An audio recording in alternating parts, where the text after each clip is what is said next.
Así que dejo a disposición de Vicky Nardone que haga lo que considera conmigo. Vamos con Santiago directamente. Ahí veo su foto. Hola, ¿cómo estás, Santiago? Hoy te recibo porque Sandita está un poquito enferma, así que, pero ya va a estar con nosotros el lunes, sin duda. ¿Cómo estás, Santiago? Hola, buenas noches, Jorge. Acá ¿Cómo veo andás? que estás para el antiproyecto de sumisión imperial, así se titula tu columna, ¿es correcto? Bueno, estamos en el ciclo de pensar el proyecto nacional. Este es el séptimo episodio de este ciclo, que tiene todavía tela para cortar, vamos a seguir, pero me pareció oportuno en este momento, antes de entrar a una parte más de ir abordando el proyecto nacional en relación con distintas variables, me parecía bien definir un poco a qué estamos oponiéndonos, ¿no? Porque a la hora de definir el proyecto hace falta definir el enemigo de ese proyecto nacional. Y ese enemigo, retomando una categoría de un gran pensador argentino que creo que es preciso recuperar, Armando Porati, fallecido en 2012, él planteaba en su análisis de la política económica, no solo económica, también social, de la política a secas, de la dictadura militar y del menemismo, él planteaba la categoría de antiproyecto, como una categoría en sí, como una categoría filosófico-política. Y creo que es válida, y cuando uno ve su análisis del antiproyecto menemista y del antiproyecto de Martínez de Oz y compañía, uno ve que mucho de lo que él señala es anticipatorio de lo que hoy representa Milei. Incluso diríamos Milei es la exacerbación de aspectos del antiproyecto que él definía en aquel momento, ¿no? Y la gran característica del antiproyecto, como lo señala su nombre, es que no hay una idea de nación, no hay una idea de un sujeto interno de la nación por construir, que no hay una faceta constructiva de esta etapa de este antiproyecto, ¿no? Él hace una diferencia muy marcada con el proyecto de la dependencia, que fue el proyecto de la generación del 80, ¿no? Típicamente, el proyecto de la generación del 80 es el proyecto de aquella Argentina agroexportadora, dependiente del Imperio Británico, que era a fines del siglo XIX, ¿no? La gran potencia imperial, ¿no? Pero en aquel proyecto dependiente todavía se conservaban ciertos márgenes de autonomía. Uno puede ver un aspecto constructivo en ese proyecto de la generación del 80, indudablemente, ¿no? La construcción del Estado, de las instituciones del Estado, de la geografía nacional en muchos sentidos, de la identidad nacional. Incluso, aunque sería motivo de discusiones, podríamos ver que en cierto modo aspectos del peronismo, como la idea de la movilidad social ascendente y demás, tienen su raíz en políticas de la generación del 80, como ni más ni menos que la educación pública, ¿no?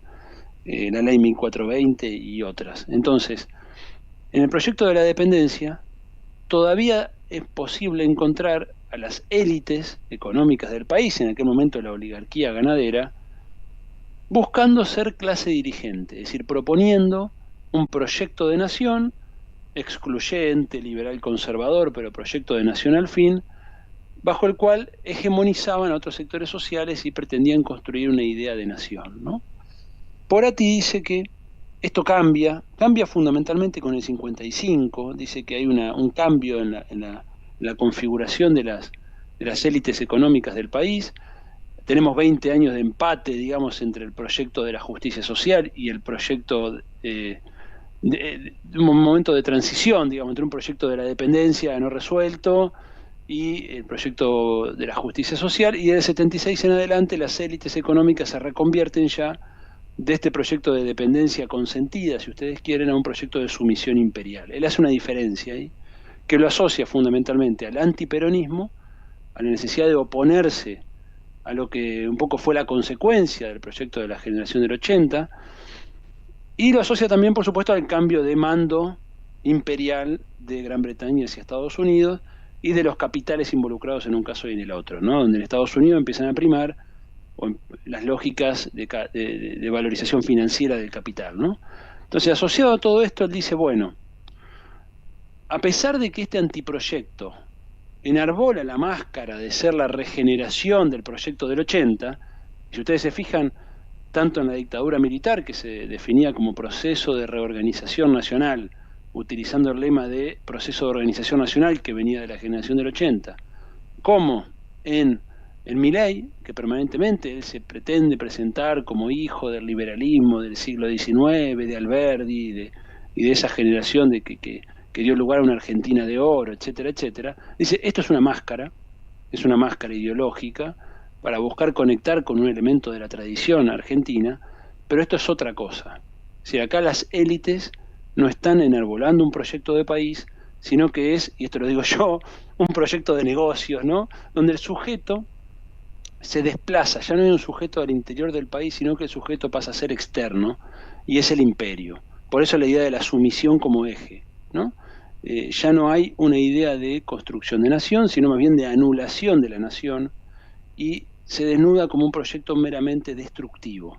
Fíjense si esto no parece anticipar a Milei, ¿no? Porque incluso en la época de la política económica, de los militares, o incluso en el menemismo, uno podía ver todavía contradicciones entre una política neoliberal, en sentido estricto, y elementos que todavía subsistían de políticas anteriores, ¿no? De distintos proyectos nacionales.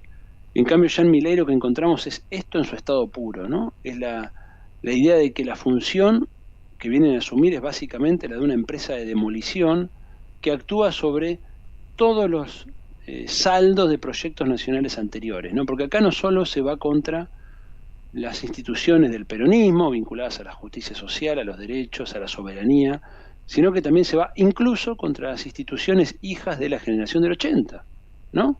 La idea misma de el ascenso social, la idea de la igualdad de oportunidades, todo es demolido por esta encarnación del antiproyecto que es ni más ni menos que los libertarios en el poder, ¿no?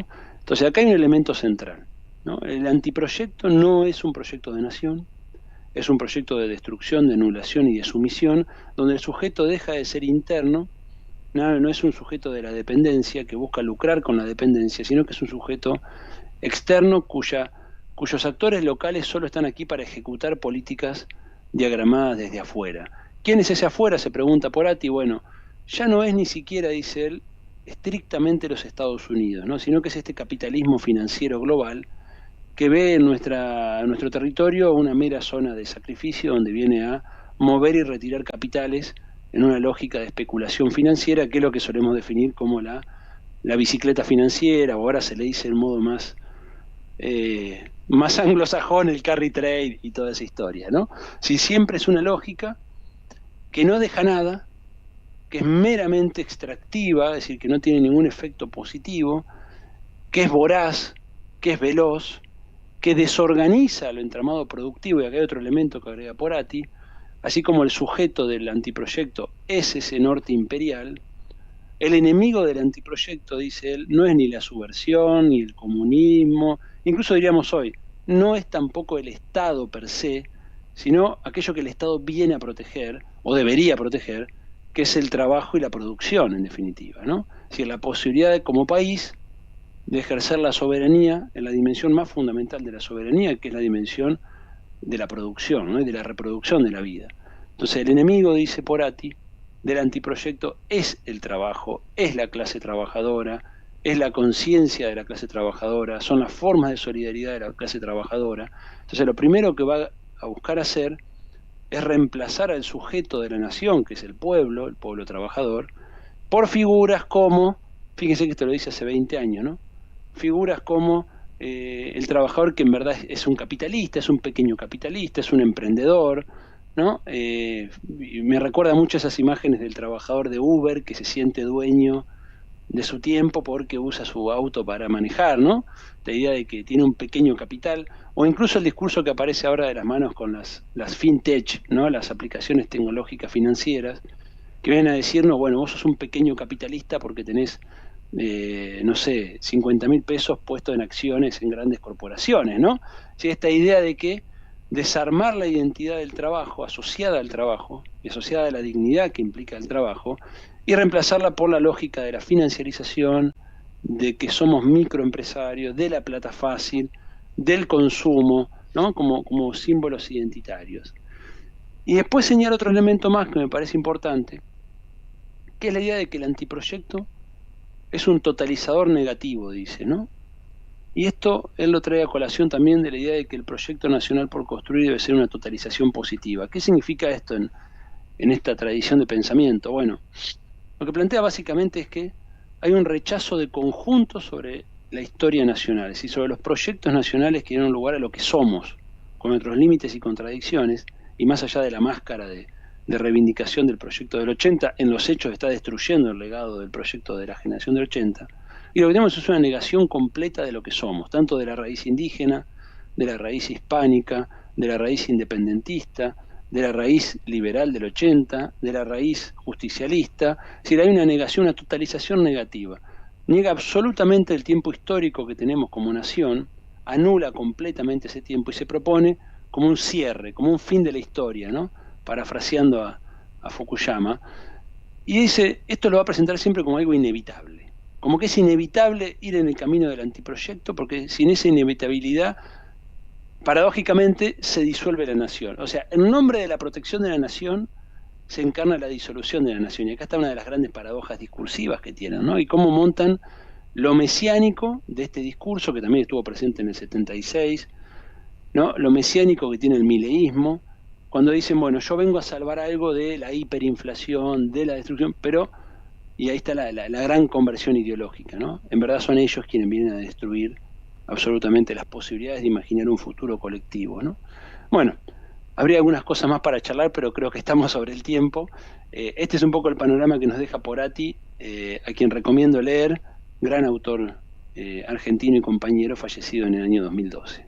Excelente columna. Santiago, te pregunto, ¿alguno de los títulos de Porati? Yo tengo ahí algunos libros, pero no me acuerdo los títulos. ¿Por qué no participás? Mira, esta columna me basé en un capítulo de él, un poco extenso, pero que vale la pena, que se llama El antiproyecto y el devenir de la Argentina, que está en un libro de editorial Siccus, Proyecto Umbral, un libro editado, si no me equivoco, en 2009, alrededor de ese año. Así que bueno, ahí pueden Siccus consultarlo. siempre Editorial Siccus. publicando, Siccus siempre publicando lo mejor del pensamiento nacional en la Le Argentina. mandamos un gran abrazo a Manuquian, que siempre escucha esta columna, No, así realmente que Manuquian, el trabajo intelectual de Manuquian y la editorial Siccus es realmente tan importante para la Argentina.